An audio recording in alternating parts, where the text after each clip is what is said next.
Hello and welcome to today's SBC News. A religious service was held at St. Paul's Cathedral this morning, followed by a wreath-laying ceremony at the cenotaph at the Montfleury Cemetery to commemorate Remembrance Day. This was attended by President Weval Ramkalawan, Vice President Ahmed Afif, the British High Commissioner, ministers, the Police Commissioner, and the few remaining and capable Seychellois ex-servicemen and war veterans. The British High Commissioner, Patrick Lynch, said that we can pay homage to war veterans who have died and those who are still amongst us by the way we all treat each other. Remembrance Day, which is observed every Sunday nearest to Armistice Day on November the 11th, pays homage to the fallen soldiers and personnel during the First World War and Second World War. As part of the British colony at these times, many young Seychellois took up arms and 365 lost their lives in the process. When Seychellois politicians of any party serve at the will of the people, we see a land fit for heroes. When a young adult is given their first job on the principle of merit rather than patronage, we see a land fit for heroes. And when the proceeds of crime are returned to communities in need that they have been stolen from, we see a land fit for heroes. We owe a debt of gratitude to those here today who have served. And we owe a debt of gratitude to those who made the ultimate sacrifice, those who left these islands in hope never to return. Across the world, leaders failed to repay that debt when they failed to build lands fit for heroes in 1918. But we can build them in 2021 for the children, grandchildren, and great-grandchildren of those heroes. Fishermen who gain their livelihood through reef fishery will soon receive training in new practices and methods of fishing that will not only help to better manage the coral reef's resources, but generate more income. This will be through a 2-year project by the UN's Food and Agriculture Organization and is being funded by the government of Japan.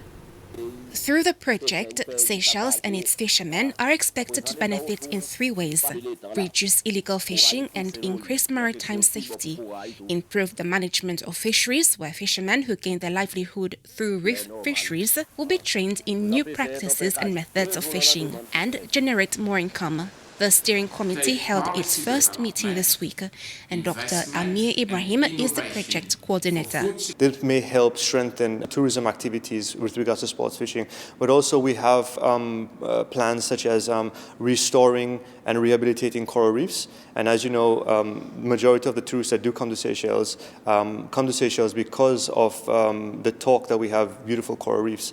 And so by enhancing and providing some sort of structure to those reefs, we are in a way improving tourism activities that will take place.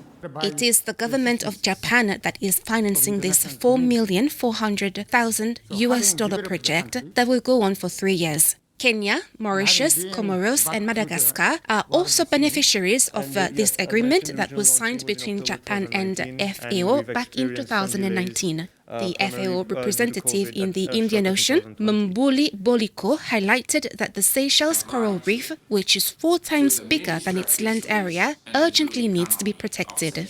Since 1998, coral bleaching increased. And Seychelles is one of the countries that suffered from the highest coral mortality.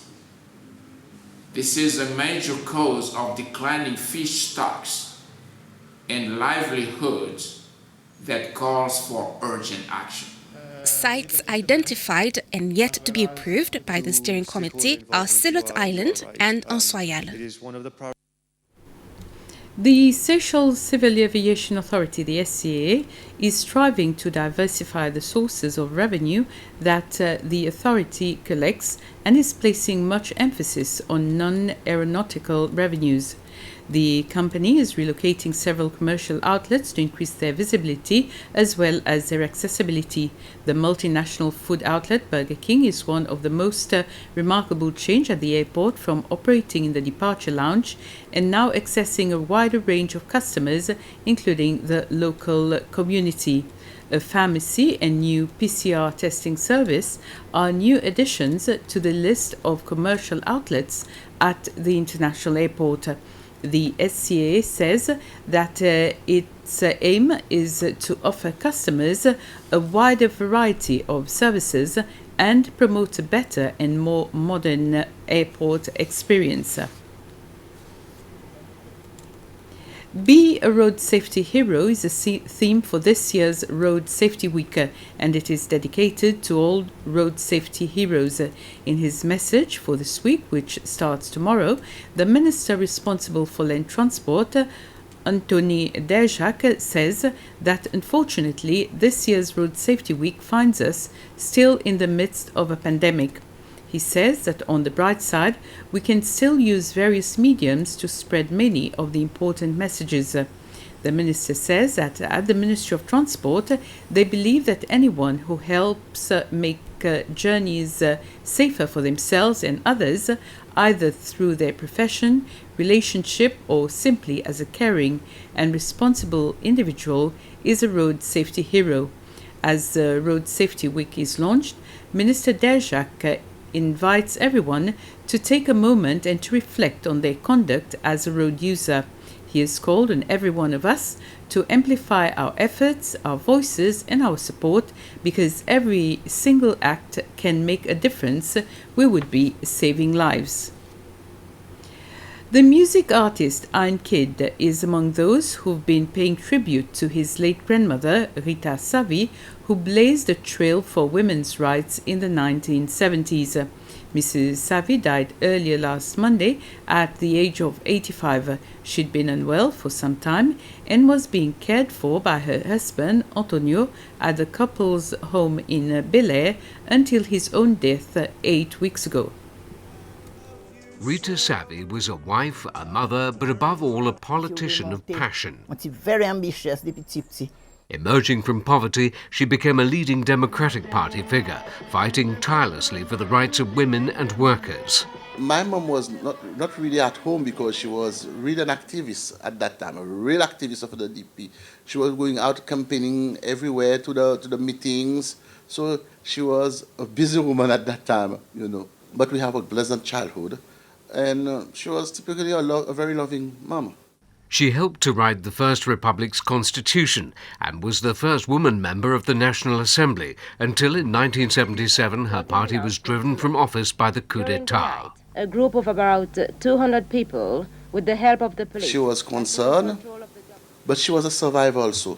So she has to adapt quickly and she has to work. So she managed to pull through.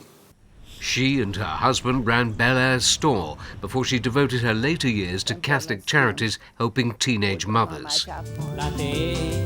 Throughout her life, she filled the family home with music and musicians.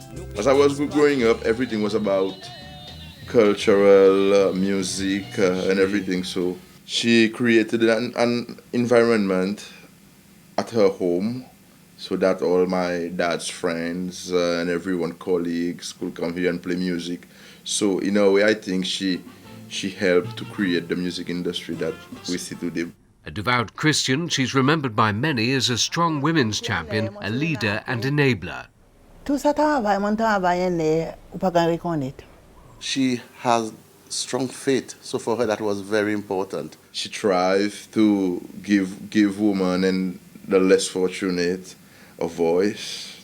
Married for 56 years, she leaves behind 7 children, 18 grandchildren, and more than a dozen great-grandchildren here and overseas.